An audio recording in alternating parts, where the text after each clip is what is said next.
All right, hi everybody, welcome and thank you for taking the time to join us today. My name is Mark McNally. I'm one of the program specialists here with Purdue in the Daniel School of Business. We have a very special guest today. We're going to be introducing him in a little bit to talk about all the wonderful things for our MBT program. Before we get started though, I would just encourage you, if you have any questions as we go along, feel free to put them in the chat. We do have a member of our team who will be answering as we go through them. And then also, if you have any questions, we'll also be posting links in there for you to connect with us afterwards. But again, for purposes of today, we are joined by Rob Elliott with our MBT program. I just said a whole bunch of acronyms and introduced to you. So why don't you take it from there? Maybe why don't you tell us how you got here? What do you do? I think you're not academic director. What's your title here? I am managing director. Managing director. There's so many layers to all this stuff. So for our audience and for people who are attending, tell us what that means, a little bit about the program, and a little bit about you. So sure, yeah, thank you. So again, my name's Rob Elliott. I'm here as the managing director of MBT, which is the Master of Business and Technology. The idea of this program is that we are taking people who already have somewhat extensive STEM skills and experience, and then we're layering on the business acumen and leadership and strategy that they would need to have a leadership role in some kind of organization. It used to be, we would say, a technology organization, but every organization is technology now. So whatever discipline our students end up in, they will have hopefully some kind of leadership role as to how we integrate the technology with that business domain. Okay. So I was brought here when MBT launched. I have been teaching in undergraduate IT programs for a number of years. And so this is a perfect natural fit for me. I describe myself as the accidental professor. I was out there. I had my, my undergraduate degree. I was out there. I was the web guy at a number of companies. And one of my professors actually asked me back to teach a class, and I fell in love with it and just kind of totally turned my career inside out. So since then, I've been trying to just really get students to take advantage of my experiences, good and bad, really infuse the classroom with those and just make sure that they're really getting a good idea of what life outside of campus is like. Yeah. The Accidental Professor. I feel like that was a 90s sitcom that I watched once upon a time. Exactly. Well, so given the things you just shared with us and also the relative newness to the program, when you talk with students or even some of the stuff on our website, what does all the curriculum entail? What are the courses they'll take? Especially what are some of the ones maybe you teach? But when you talk about the curriculum and the program with students, what does the in-class portion look like? Okay. Well, one of the things that I really love about MBT, going back to my previous experience, we would, take students from 0 to hero in 4 years. But then, as I was teaching them in that last semester, I realized I was like, oh, wait, I have like 50 more things you need to do. There just wasn't time to do that. And that's why I think MBT is really perfect, because it's kind of that extra layer on top, where the students already have skills. They know what they're doing, with the computer. They know how to solve problems, that kind of thing. Now we are able to take that and apply those skills in various different business contexts. And so that's why I think MBT is just like a perfect, like I would say, like a finishing school kind of thing for a lot of STEM undergraduate students. So it's a very technology first curriculum. We basically meet the students where they are at the outset. And then the idea is we do build on some of the newer technologies. We want to make sure students are getting exposed to what's actually happening right there. But in every course that they take, we want to make sure that there is a technology angle to it. So even in the traditional business courses, we want to talk about not just whatever the topic might be, leadership or strategy or marketing, but how do those look in the context of the technology that we, see in the marketplace today? And so that's really the difference. Okay.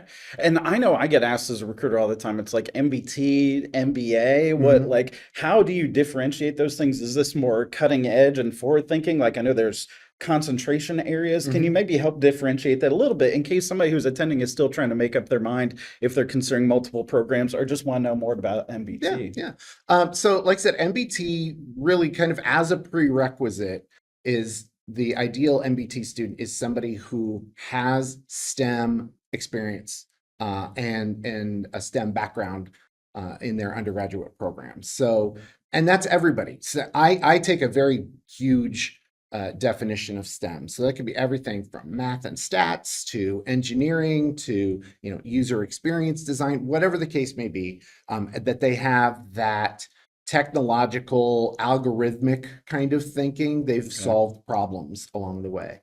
And then in order to do that, we do ask for, in a lot of their courses, an advanced level of application. Okay. So this is not the kind of program where you can come in and say, oh, you know what, I've heard of Python. I should learn some Python. There are other programs that do have room in their curriculum for that. True.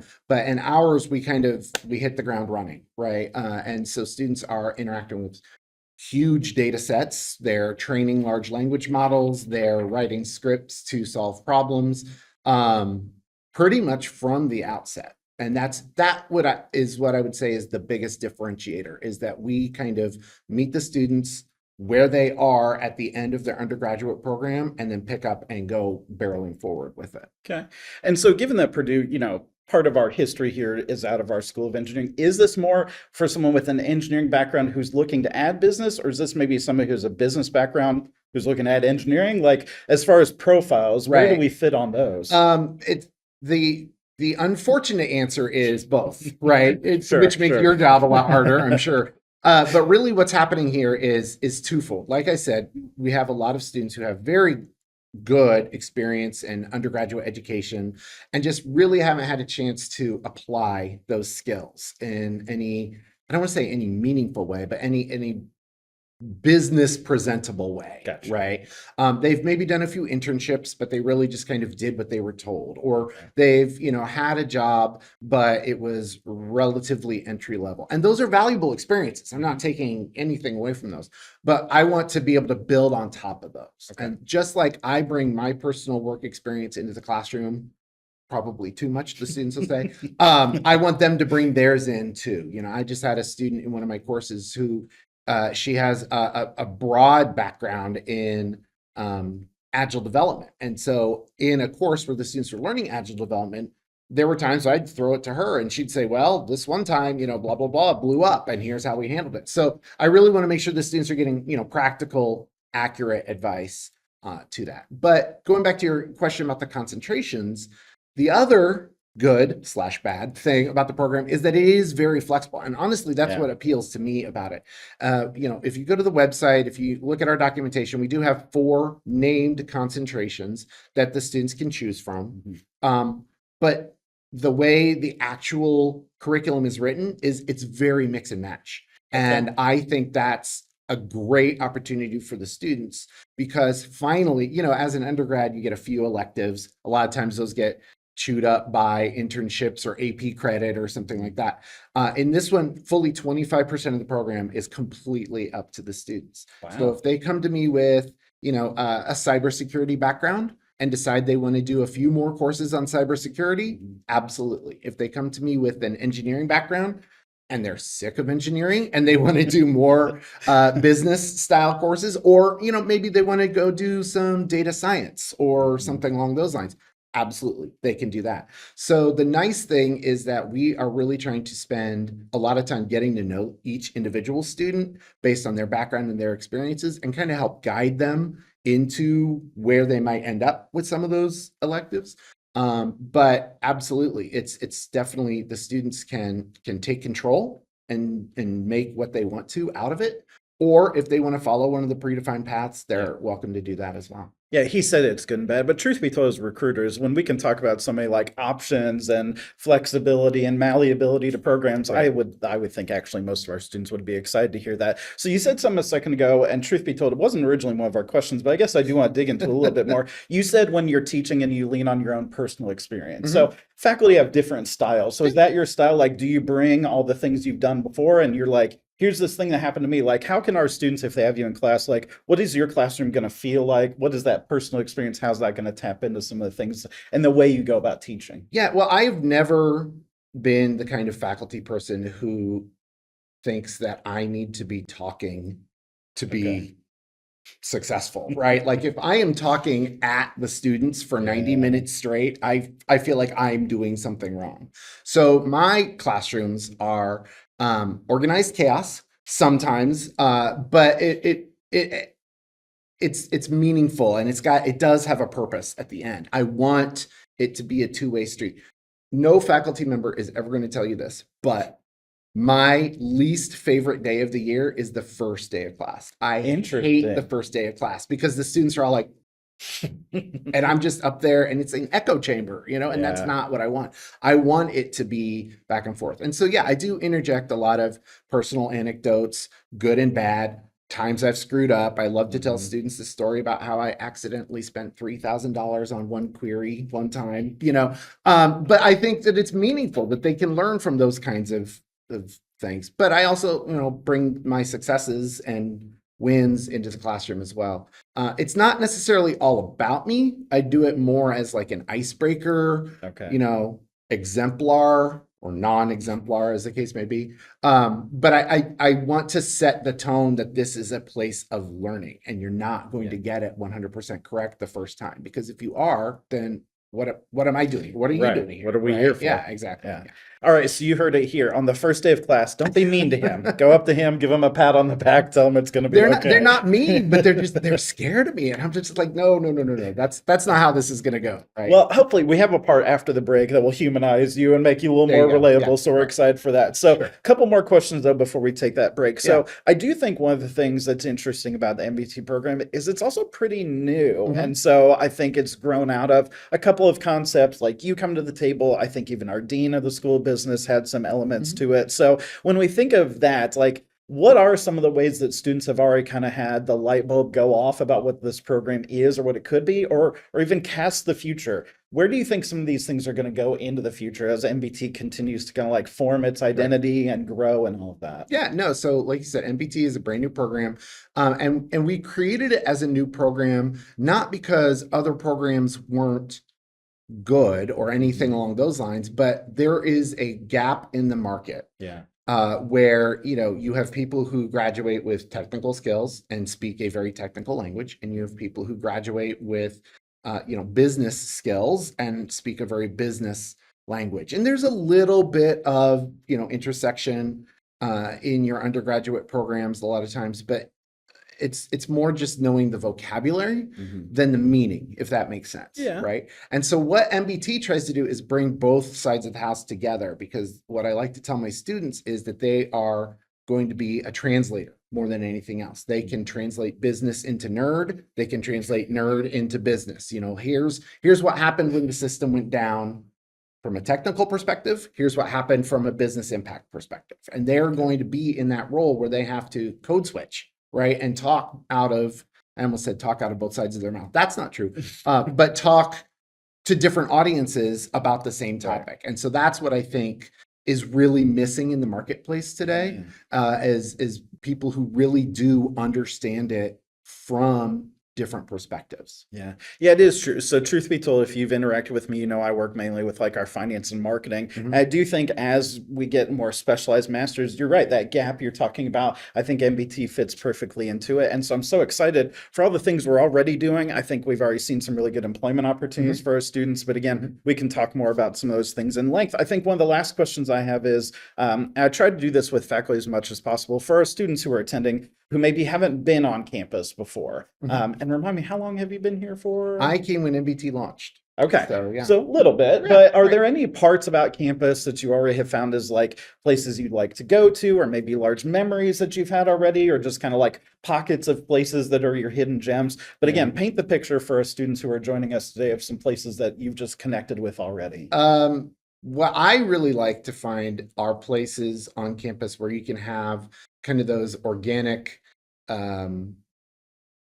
unscheduled interactions, Okay. right? So there's tons of coffee shops around campus. It's, it's a college campus, but I prefer going over to the Union, right? And just kind of setting up shop there. I would much rather be working on my laptop at a table somewhere where people can see me and come up and talk to me, and we can have a, brief or not so brief interaction, than being locked in my office, right? Like, it's great. I have a great office. I'm not at all complaining about my office, but it's it's isolated. It's not why I'm here. I could do that from anywhere. I want to be where people are. So, I will, when the students come to me and they want to talk about something that doesn't require us being in front of a computer, we'll take a walk, or I'll buy them a coffee, or we'll sit by the fireplace in the union, or whatever. I think it's really important to just kind of be out and about.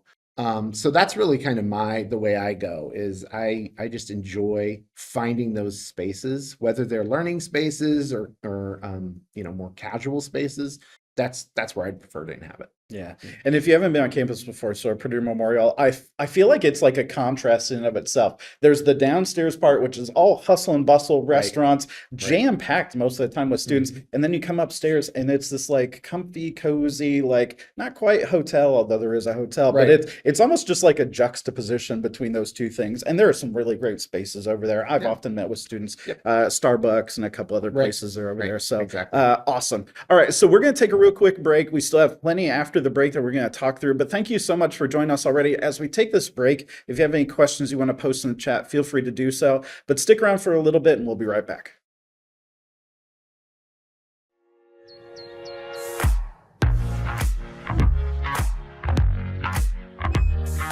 One small step for man, one giant leap for mankind.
All right, hi everybody, welcome back. Thanks for sticking around. We are still here with Rob. We're still talking all things MBT.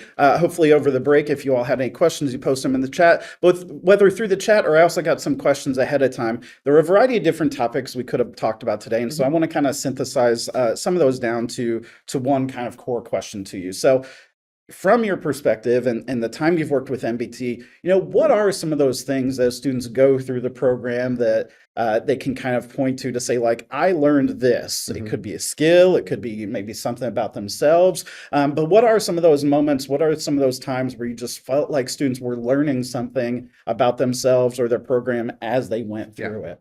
No, that's a great question. And it really depends on the student's background. If we have students who are more technical, their answer hopefully is going to be more along the lines of the soft skills, the negotiation, the organization type thing. Sure. If the students are coming to us from more of a business or a liberal arts type background, they're going to talk about the benefits of some of the technical work that they've done. So it really does vary. And I have heard both answers from different sides of the house. The thing I think that is going to be most consistent for all the students is that notion of putting it all together. Because again, I don't want this to be a series of like, here are your 12 credit hours of tech and here are your 12 credit hours of business. I really want them to, bring that business logic and experience into the technical courses and vice versa. I want them to take their technical expertise and be able to apply it to what we would think of as more traditional business concepts, because there's a lot happening right now. I mean, this is not an AI degree. AI is the emerging technology of our time. So obviously we're talking a lot about AI, but the intent is that, as that starts to wane and something else comes to the forefront, we are going to be right there along with it. I don't want to teach every fly-by-night, package technology, whatever. But I do want the students are going to have to negotiate that.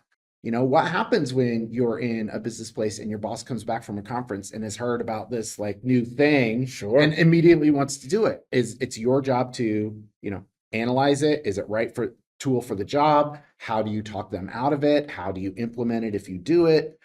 That's what I want the students to be able to kind of negotiate. And that's really the big takeaway from this degree. So in some ways, like a mindset associated with some of these things. That's awesome.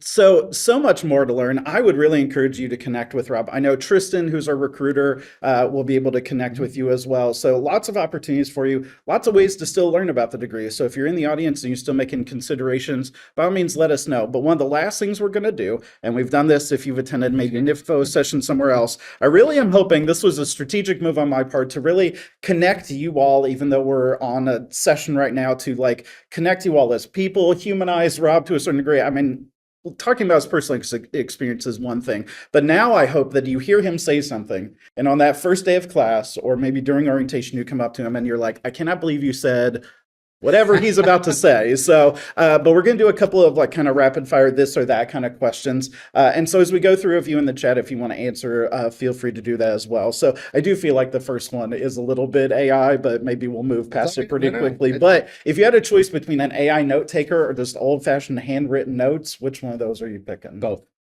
Which I know is probably not an answer, but I will say this or that. I think the AI is really important in a lot of ways as like, the notion of record or whatever. Okay. Right? But for as technical as I am and as techy as this program is, I am a pen and paper kind of guy. Okay. Yeah. I love, now I'm trying to train myself to do it in a way that I'm doing it digitally. So, because what will inevitably happen is I'll make the note and leave it on my desk and then need it where I'm somewhere else. Right. Right. But there is just something psychological about locking something in by writing with it. So I do think there is actual research associated with the idea of writing. So yeah, that makes total sense. I just have horrible handwriting. And so that's why I try not to do the handwritten notes. So, all right, this one will be a bit more specific to like campus and the state of Indiana. So are we talking Purdue basketball game or Indianapolis Colts football game? I would say Purdue basketball is the answer. I would honestly say Purdue football. Interesting. Just because I know I love an underdog. So yeah, but I would say I like, even though we know it's a business and there's lots of money involved, I still like that collegiate, Yeah. everybody kind of coming together, wearing the goofy outfits, the whole thing. I like that part of it. As you get later in the season, you have to start wearing so many layers that I just have like a little vision of the football team. But yeah, no. Exactly. Hey, I'll admit that one was a third choice. I did not anticipate, but I appreciate you adding you it. go. So, all right. So, building something new or optimizing something that already exists. The gut answer is building something new, but at the end of the day, it's really optimizing. Okay. Yeah. I like making things better, Yeah. right? Yeah. I have an old house. I'm always knocking something around on my house. When I get a new course, I'm always trying to fix up the new course.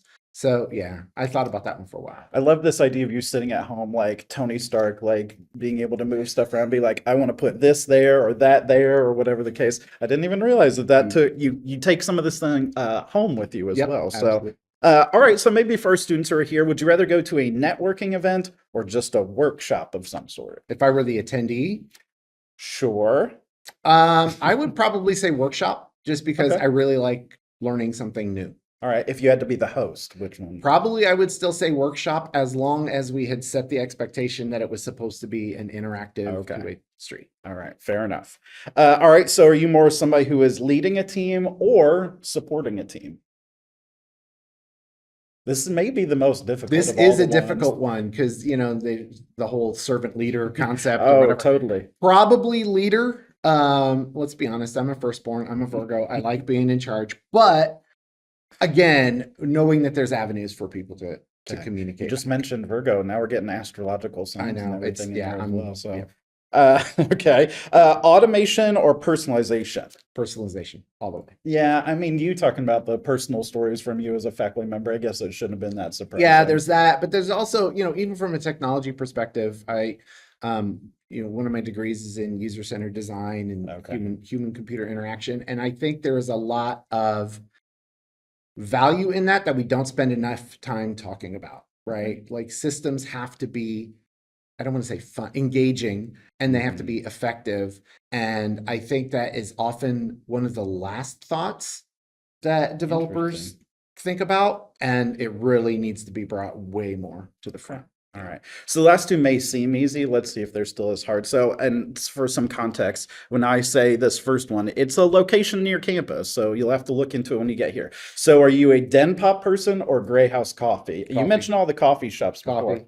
Have you gone to Grey House before? I have gone to Grey Do House. you have an order when you go there? I'm kind of a standard latte kind of guy, Okay. right? But nothing too fancy. If it has more than 6 adjectives, I'm not interested. But coffee over pop any day. Yeah. Okay. I do know there's a certain crew within the student services suite who are just like, hey, we're all heading over for Den Pop. So I think it's like a community thing. So I get that. Yep. All right. And if you've joined us for any of these before, this last question is not going to come as any surprise. We are keeping a tally. We will post this probably LinkedIn or somewhere in the near future. Are you more of a dog person or a cat person? Dogs. Do you have a 100%. dog? I do have a dog. Okay, Yes. go ahead. Yes. How many names? I have What do we- one dog. I have had dogs. I have had cats. Right now, I am down to one dog. Okay. He's a pit bull rescue mix. Mhm. His name's Smokey. He's the best dog in the world. Sorry. And I've loved all the cats that I've had, but I will say, just having the dog that you just like toss in the car, go, whatever, on a walk, go to the lake, go, camping. I think it's a more, I don't want to say collaborative. That sounds too business. It's just more fun, right? To be able to get out there and do that kind of thing. Yeah. Cats are great in their space. Dogs, I think, are more mobile, and that's what I appreciate about them. Okay. It took us the whole entire session. I feel like we finally got our hot take at the end that Smokey is the best dog in the Best world. dog ever. Sorry to all of you out there. Everybody Yeah. come up to him and argue with him. Yeah. All right, Rob, thank you so much for joining us Sure. today. My hope is really that students who attended, if they're starting an application towards the end, whatever stage they're in, one, they got to know just your teaching style a little bit, your views on, the business and technology and how those things work together. And there's so much more to learn. So again, I would encourage you to follow up with Rob and again, our team, if you have any questions. We will hang around for a little bit, the member of my team that we have in the chat, to be able to answer any questions. But again, thank you to Rob. Thank you all for joining us today. We appreciate it. And thank you and have a good rest of the day. Thanks.